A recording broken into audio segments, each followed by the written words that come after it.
So, hello everybody and welcome. Yes, welcome and welcome back to BSN Network. Here today, we welcome you back here at BSN Network. I am your host for this YouTube channel here back up in BSN Network Studios here up on BSN Network. Hopefully everybody's having a good day so far. Hopefully everybody had a good rest of their Wednesday. It is Thursday. Yes, it is. So we're cruising through the week. Week's going by pretty quick tomorrow. I'm excited for tomorrow. We got the college football picks. We got the NFL picks. And then we got Football Friday pretty much tomorrow is what we got. Anyway. So what we got for this week, we got Blake Bortles, Heisman winner, Cowboys versus Saints, of course, tonight's game. Nets, Knicks, and Rangers like always. Rangers played tonight, Nets played last night. I'll talk about the Nets game. Not happy about how they played. They did not win. And then Knicks play, I'm pretty sure they played last night. I think they lost. I don't know. I don't remember checking, but I remember when I was watching something last night, and I remember looking at the bottom of the screen and said Knicks, I think, lost. I'm pretty sure, but I can always look into it here. So, anyway, so let's get into it. So today we're going to talk about Blake Bortles. And will he be with this team next season? Now, of course, that's kind of been the talk of the league right now. Blake Bortles, oh, the Jaguars, oh, look at this guy, oh, whoa. Because at the moment, they are struggling, this Jaguars team. Alright, they've lost I think they lost their last 8 straight. Okay, they're going in the wrong direction. They're the opposite of the Texans. Now, who would have ever projected at the beginning of the season, oh, Jaguars started off 3-0. It's not a surprise. Right? It's not a surprise. I'm pretty sure they lost 8 straight. It's either 2-1 or 3-1. Either way, they won 3 games and then they lost the rest. So let's just say 3-0, 3-1. That's almost what the Texans were doing. Everybody was like, oh, this is not surprising. Jaguars are going to be the talk of the season again. I'm pretty sure their last win was up against the Jets. That's how it feels to be a Jets fan. So, you know what I mean? Their last win was up against the Jets, which was, I think, week 4, right? Week 4, somewhere around there, yeah. Because I remember the Jets, after that win, they went home. I'm pretty sure they went home to play the Broncos. They won that game, and then everybody was talking about it. I'm like, oh gosh, guys, look at this, 3-3 right now. And then after that, we didn't win another game. So right now is if the Jaguars are benching. I'm pretty sure Blake Bortles again this week. Will he be with the team next season? That's the real question. Will he be with the team next season? I don't think so. Okay, I think they're gonna drop him. This is a Jaguars team that I think will start to rebuild. I think they'll just start to rebuild. I don't even think they'll double think themselves. I think this was one of these seasons where this meant that you had to rebuild. Last season was one of those seasons where it was like a Yankee season. Last season. That was like a Yankee season, right? Last season was like they were rebuilding the Jaguars, but it started a year early, the rebuild. Like they took it to the AFC Championship game. Was a defensive stop away from pretty much winning that game and going to the Super Bowl, which I really do think in the Super Bowl they could have beat the Eagles. I mean, I really do. The Eagles could have got beat by the Patriots. The Eagles made some tricky plays, and that's how they won the game. It's all that. But they started the rebuild a year early, and that's what I think has resulted into this moment right now in time, November 29th, 2018. This moment in time, they are going to start a rebuild. I'm going to call it now. They're not going to be playing. They're not going to be doing it with. Not going to be next year come back. Oh yeah, we're the star of the season. We're the star of the NFL. All right, this is his 5th season. Okay. He came out of Central Florida, good college, UCF. 5th season. Alright, he's 26 years old. He's quite young. But I mean, this season, his stats just talk. His stats just talk him. 13 touchdowns, 10 interceptions, 2,572 yards, 81.9 RDG. That's not good. That is not good at all. That's not good at all. That's not even coming close to good. So, this season, he's taken,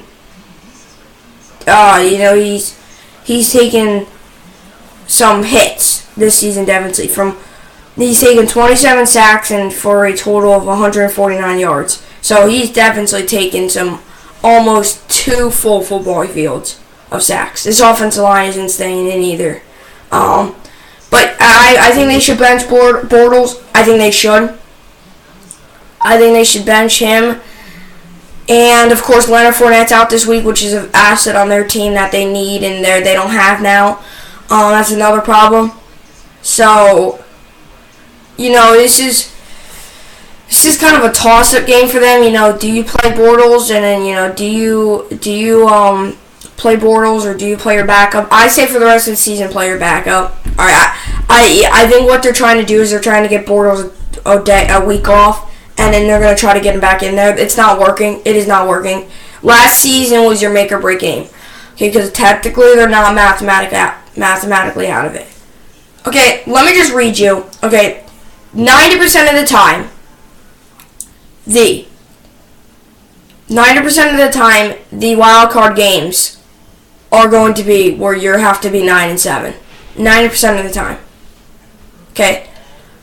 That last week was their make or break game. They broke it. Because now they're 3-8. You would need the Ravens to lose a lot. Pretty much every team in that league. Because 9-7, right? You would make it. I mean, the Chargers are 8-3 and they're in the wild card. Chargers aren't moving anywhere in the wild card. I'll tell you that. Okay, so you have to get in with the. That's what puts more pressure on the Ravens right now. Is you have to get in order to beat the Ravens. Ravens really can't lose games. So that was the Jaguars' make or break game. They were 3-7. If they won that game, they're not mathematically out of it. Of course, it would be tough because they don't have the easiest schedule coming up. For their standards, I mean, the beginning of the season it would be considered maybe a little bit of an easier schedule, but for their standards, now it's harder because of how they played. But the Jaguars here, bench Bortles. He's got 10 interceptions. 13 touchdowns. He throws 3 more. I mean, doesn't hurt you. It doesn't hurt you if he throws. If it doesn't hurt you if you bench him. I mean, it's not going to blow your season. Your season's over. Season's already over. One thing I do have to say here about the Bortles is he's trying to be a leader on that team. You see that C on his jersey, and he's not doing that at the moment, and that's why when your captain is not doing his job, your team starts to fall, and that's what's happening right now. The captain of that team, the leader of that team, Blake Bortles, when he's not doing his job, that team's gonna fall. The whole team's gonna fall. All right. You look at Brady in the Super Bowl. Yes, I'm gonna bring out Brady, and I'm not saying this just because I don't like him. I'm saying this because it was true. They tried to make a trick pass to him. They tried to do that, and it turned out for him to drop it. That was a big mistake in the game by him. Right? It's not a good play by him. So definitely, usually when the person with the C on their jerseys is not doing good, the team starts to fall, and you could tell. Blake Bortles got that C on his jersey. Well, they're gonna fall. Eli Manning has that C on his jersey. He's not doing good, so they're gonna fall. I'm telling you, it's when the captains don't rise up to the occasion, and the team starts to fall. 13 touchdowns and 10 interceptions is remarkably horrible. Horrible. Alright, I should not be talking as a Jets fan because Darnold's got 11 touchdowns and 14 interceptions, most in the league, but Blake Bortles is right behind him. So at this point, it doesn't hurt to put Bortles in, or it doesn't hurt to bench him. I would bench him. If you're gonna let Bortles go, why? Just bench him. You want to know why? Because one, you want to see your other quarterback, and 2, I'm pretty sure if he gets injured, he has to play another season with them. And how he's taken sacks this season, already 27, I would not recommend putting him in. He's not doing the job, and obviously, yes, it's 3-8. Yes, this season's over with. Unless if somehow the Chargers lose their next 5 games, and the Ravens win 2 more, or Ravens lose their next games, and they somehow the Jaguars go in and go 8-8, and then they go in and they play the Chargers, and then they win that game, then they win another game. That's not gonna happen. All right, how the players are playing right now are on the Chargers is just how the Chargers are playing right now are just insane. Chargers are playing some great football right now. So that's what I mean. All right. Bench them because you want to see that other quarterback. They're going to get a good draft pick, too. You know, Trace McSorley in the draft. There's rumors that Justin Herbert will run through the draft. So 2 solid quarterbacks right there. If you look at the numbers and you look at how they played, 2 solid quarterbacks right there. So, anyway, so that's what I got for Blake Bortles. I would bench him. I would trade him. I would do whatever you can to get him out of there because even on fantasy, the guy in my fantasy league has him, right? And, it's like, are you kidding me? Last week he got 0 points and like 3 interceptions. Like, I mean, come on. I mean, they're not gonna put him on the bench for fantasy, but they're gonna put him on the bench because he's not even doing anything. I mean, you can tell. You look at the stats. I mean, you're putting your quarterback out there every week. He's not doing anything, and the team's not playing either. I think they might want to fire the head coach either because it seems like the team's not even playing. Like, Leonard Fournette had no care in the world when he threw that punch. They knew the season was over. You can tell. All right, if he really didn't want to get suspended a game, he would have laid back on that and let Shaq Lawson. Instead, he threw a punch. Well, I mean, you're stupid to throw a punch. Throw a punch in the NFL, you're out for a week. You're out for 1 game. It's a guarantee. If you throw a punch in the NFL, you're out for 1 game. It's guaranteed. I mean, you're being stupid now. And he hurt his team, too, because, I mean, let's just say, I'm not saying they would win, but let's just say Leonard Fournette was in. It could be a different story. Because Leonard Fournette, I'll tell you what, is better than TJ Yeldon. So, yeah, Leonard Fournette's in. It's a different story. So, just a different story, but different ball game. If he's in. So, you know, you throw punches and, you know, maybe they want to fire Doug Marrone or whatever his name. I think it's Doug Marrone. I always get the last name. I don't know if it's Maroon or Marrone. I think it's Marrone.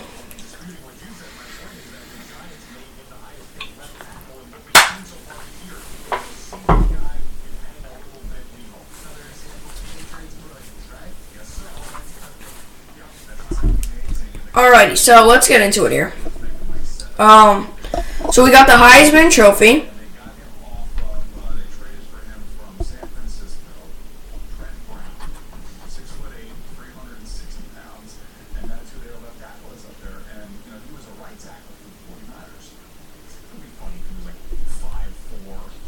So, anyway. So, let's get into it here. So, hold up, gotta just pull my stats.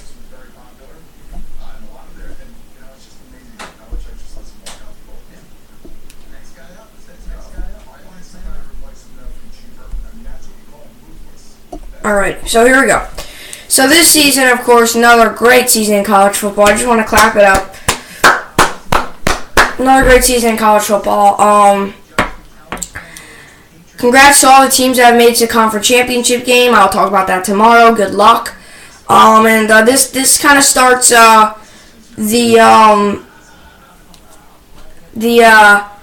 know, I love watching college football because, you know, all these guys are the future.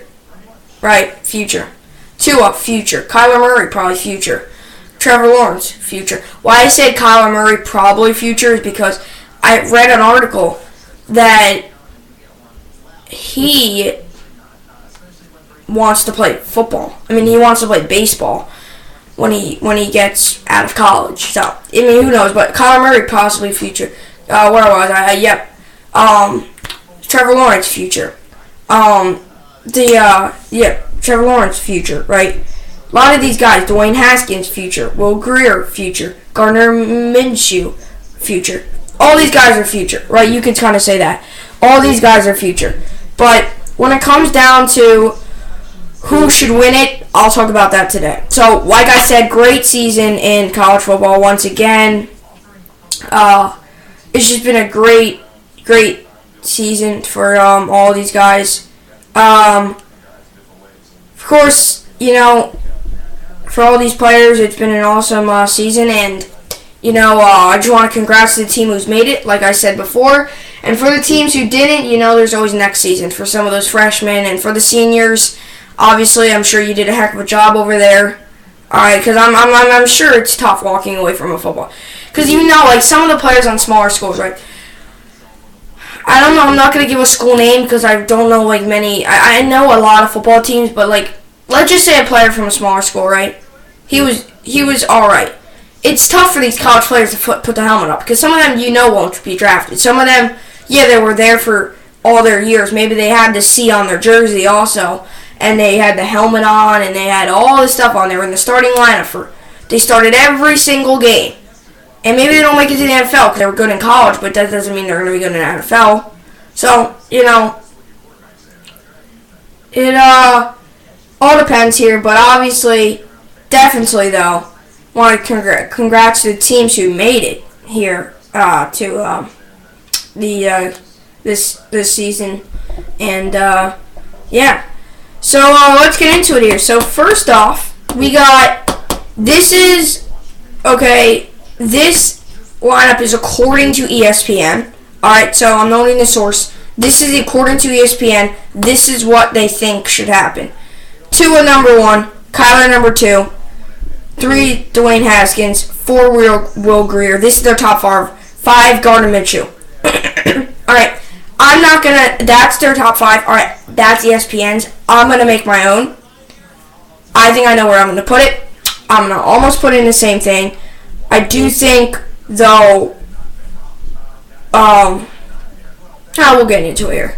Not going to really talk about it, but Tua, I think, might stick at number 1. Kyler Murray, though, if you look at the numbers, he has been a little bit better. Passing yards, 364 in the last game. 324 against Auburn for Tua. Alright, 70.6 completion percentage this season. 70.3%. It's almost the same, but a little bit better on Kyler Murray's part. This season, 3,674 yards for Kyler Murray and 3,181 yards for Tua. Right? You look at 37 touchdowns, 36 touchdowns for Tua. And rating, of course, is a little bit better on Tua's part. Even last game, though, the rating for Kyler Murray was better, but in the season, 206.8 and 212.5. So Tua wins that. Technically, if you look at the numbers, Kyler Murray is better in every category except rating. Of course, you can go on and on. These are the main categories. That's my whole thing with stats. I like the stats and everything. I love numbers. I love stats. I hate math. I love numbers, though. I love stats. Like I just said, hate math. Never liked math. Never will. But I like doing I love stats. I love them. And that's what I always do, is when I'm broadcasting. Talk about the stats. I think the stats does a lot of stuff. So, you can go on and on with stats. How many passes has he had for 10 yards? How many passes has he had for 20 yards? How many passes has he had for 40 yards? 100. How many games this season has he had? You could have so many stats. You can almost make a limited stats. How many passes does he have for 5 yards? More than 10 yards, right? You can make so many stats. And I know you can go on and on and on. You can almost make up your own stats. How many runs does he have for more than a yard? You can make up, that's not really a stat. Nobody's going to talk about, this guy right here has 1 run for 1 yard. You're not going to talk about that. You're not going to sit at a table and start being like, this guy has 1 yard and 1 run. You're not going to talk about that. But stats can go on and on, right? I talk about the main stats. I don't talk about the stats that you get into when you look at somebody's stat sheet and you just see all these numbers, like 40 plus, 20 minus, 20 plus. I don't pay attention to all those. First off, I don't really think I need to. Alright, I'm not going to do that but besides, for me to say all those stats is going to take the whole 30 minutes of the pod. So, 30 minutes of the broadcast. So anyway, Tua, if you look at the 5 main stats, the numbers, technically Kyler Murray's been better. If you look at the numbers once again. So if you going based off of the numbers, this is based off of the numbers. Now, if I've watched him play before, I would probably say Tua is number 1, but based off of the numbers, Kyler's number 1.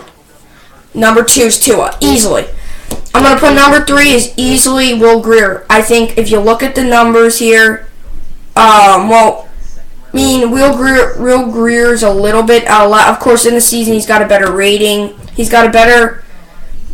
Will Grier's got a little bit worse of a completion percentage, but I really think here this Gardner Minshew dude has no interceptions, and then, he has 36 passing touchdowns.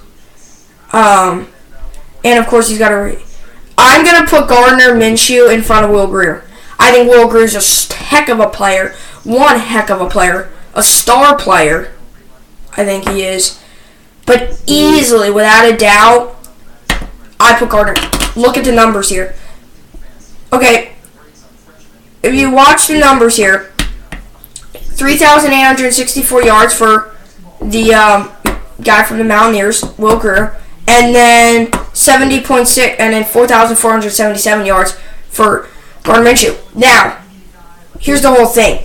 I'm going to put Gardner Minshew in there, but after that game, he is not. Gardner Minshew has played great this season, right? They call him Stash, I think, because he's a very awkward kind of type hair dude. He's got a stash and his hair is a little cuckoo, but, so, if you look at the numbers that technically he's better, do I think Tua is a little bit better if you maybe watch him in person than Kyler Murray? Maybe, but I'll tell you what, Kyler Murray has an arm, and he can run. That's the one thing I love about. I wish we could have a whole NFL running quarterbacks. You don't know, I've said this in my pod plenty of times, that I love running quarterbacks. I just do. I've always loved them, and I always will. I think it means like a new aspect to the game. Instead of just the wide receivers and the running backs running, like why don't the quarterbacks go out there? I know sometimes running as a quarterback is sometimes unsafe because as quarterbacks, actually somebody told me yesterday, before I get into the quarterback situation, if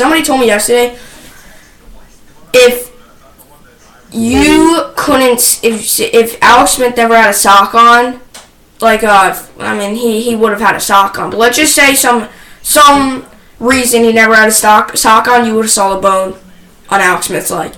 Supposedly, from what people said, it was sticking out. So, just saying that to people like that. People who want to know that stuff. But yeah, I was talking to somebody yesterday, speaking of quarterbacks, going out there, and it's a little scary because, of course, sometimes, you take some big hits, and your body's not always prone to that as a quarterback because quarterbacks aren't always meant to run. Right? Like Brady, that's one thing probably a lot of Patriots fans hold their breath, is when Brady runs. First off, they're probably holding their breath that he's going to hurt the football team because he's probably going to fumble the ball.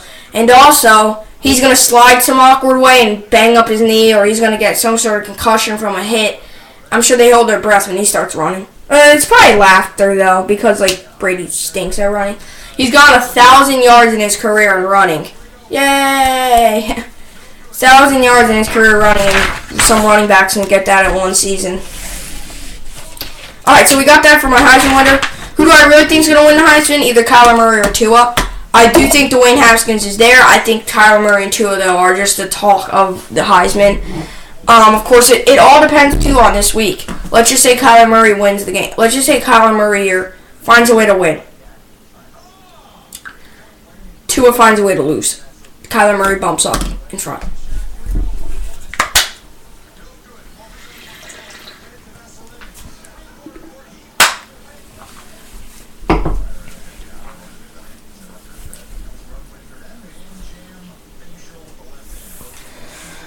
Alrighty, so let's get into it here for the Cowboys and the Saints game. Let's get into it here. So Cowboys, Saints, tonight, It should be interesting. It's it's one of these games that's probably gonna be another blowout. I had Cowboys defense on my bench, and I was like, yeah, I'm not putting them in. No, I'm not. This is a big week for me in fantasy. Because for me in fantasy this week, I need to win. Okay, if I lose, I need the person who I'm fighting for the playoff spot to lose. If he loses, I'm in. Even if I lose, win, tie, whatever the case may be, if he loses, I don't know if I can tie, actually. No, I can tie. Whatever the case may be, his record needs to get to 7-6, and then I'm in. If he loses and so do I think I'm in, because, yeah, I'm in if he loses, because I just beat him last week, so technically, yeah, I'm in technically, but it all depends. I just need a win. Win confirms it, so why don't we just, for my team, please team, just get the win, not hopefully that the other person loses. Please don't, because I want to make the playoffs. Last season I made it the playoffs, and last season I made it, so yeah. So anyway, let's get into it here. So obviously tonight's Saints game, Saints are riding a 10-game winning streak. It's crazy to think that, 10-game winning streak. It's crazy to think that last week the Saints, first week the Saints lost against the Buccaneers. And they were 0-1. And now they're talking football, 10-1. That's why you never know, folks. That's why you never, ever know, right? The Jets, for a little bit, were sort of the talk of football. Not so much the talk of, I shouldn't even go that far. They were sort of the talk of football because they were sort of the talk of football. They were sort of. When they got on that little winning streak there, and then they went 3-3, and then, you get where I'm going with this, and then they lost the Vikings, and then ever since we haven't got the feeling of a win, and I don't think we will anymore because our schedule just gets harder after this. Looking at how the teams have played. We got the Titans next week, which is going to be hard, and then we have, I think, the Bills coming up, but that's not going to be any easier because we've already lost against the Bills, and they had their third string in. Or a guy that what people are saying, or jokingly saying that they got him on the side of a street. But with Josh Allen, and if he threw the ball over that Jaguars defense, that Jets defense it's a little bit better than Jaguars, but its defense is falling apart a little bit. I say Saints comfortably win this game. I don't even know the score. I think they comfortably win it. Give me a high-scoring game, 49-21. It's going to be a blowout. 38-17. 38-17. About last week's game. Alright? So, now we're going to talk about the Nets game. Of course, tough here to the Nets because,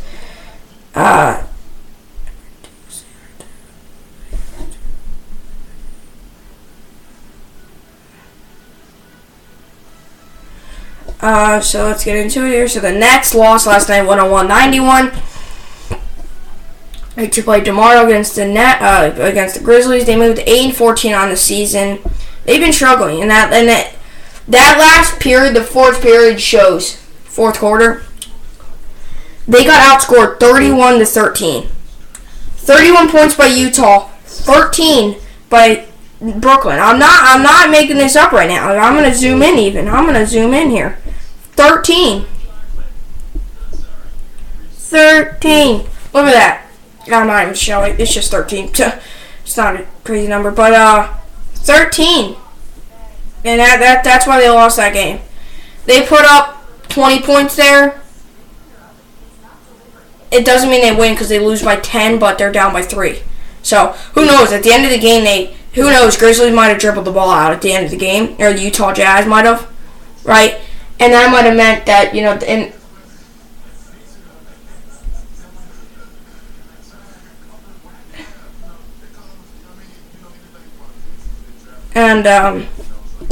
so this is the Knicks. So, Knicks, yep, I was right. Knicks lost last night, 117-91. They're 7-16 on the season. They play Saturday, 5. Wow, usually they have Friday night Knicks. So, yep, they play Saturday, 5, home against the Bucks.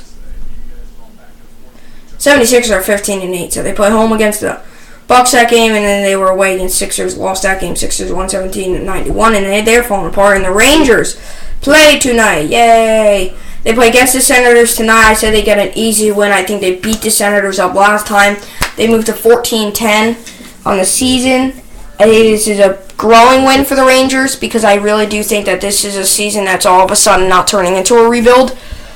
If the playoffs started like 3 days ago, they would have been in as the leading, because they were as the number 2 seed. I'm pretty sure they were up there. And if they win this game, they're back up there because they're 4 games over 500. And let me read you the remaining Rangers schedule. All right, it gets decently easier. I mean, of course, you do have a few games in there. Canadians, right? Jets, Panthers, Lightning, Coyotes. Some of these games, Vegas all of a sudden really isn't a hot team. I want to see what Vegas is low. Vegas, I know, is pretty low. Vegas is not up there. Vegas is 13-12, so right now Vegas isn't that good. Coyotes are struggling. To talk about the Sabres, they're 17-6 here they're 17-6 on the season. They're playing some really, really good hockey. Rangers are 13-10. I'd say they moved to 14-10 on the season. So that's what we got. Hopefully you enjoyed it, everybody. I said 38-17, right?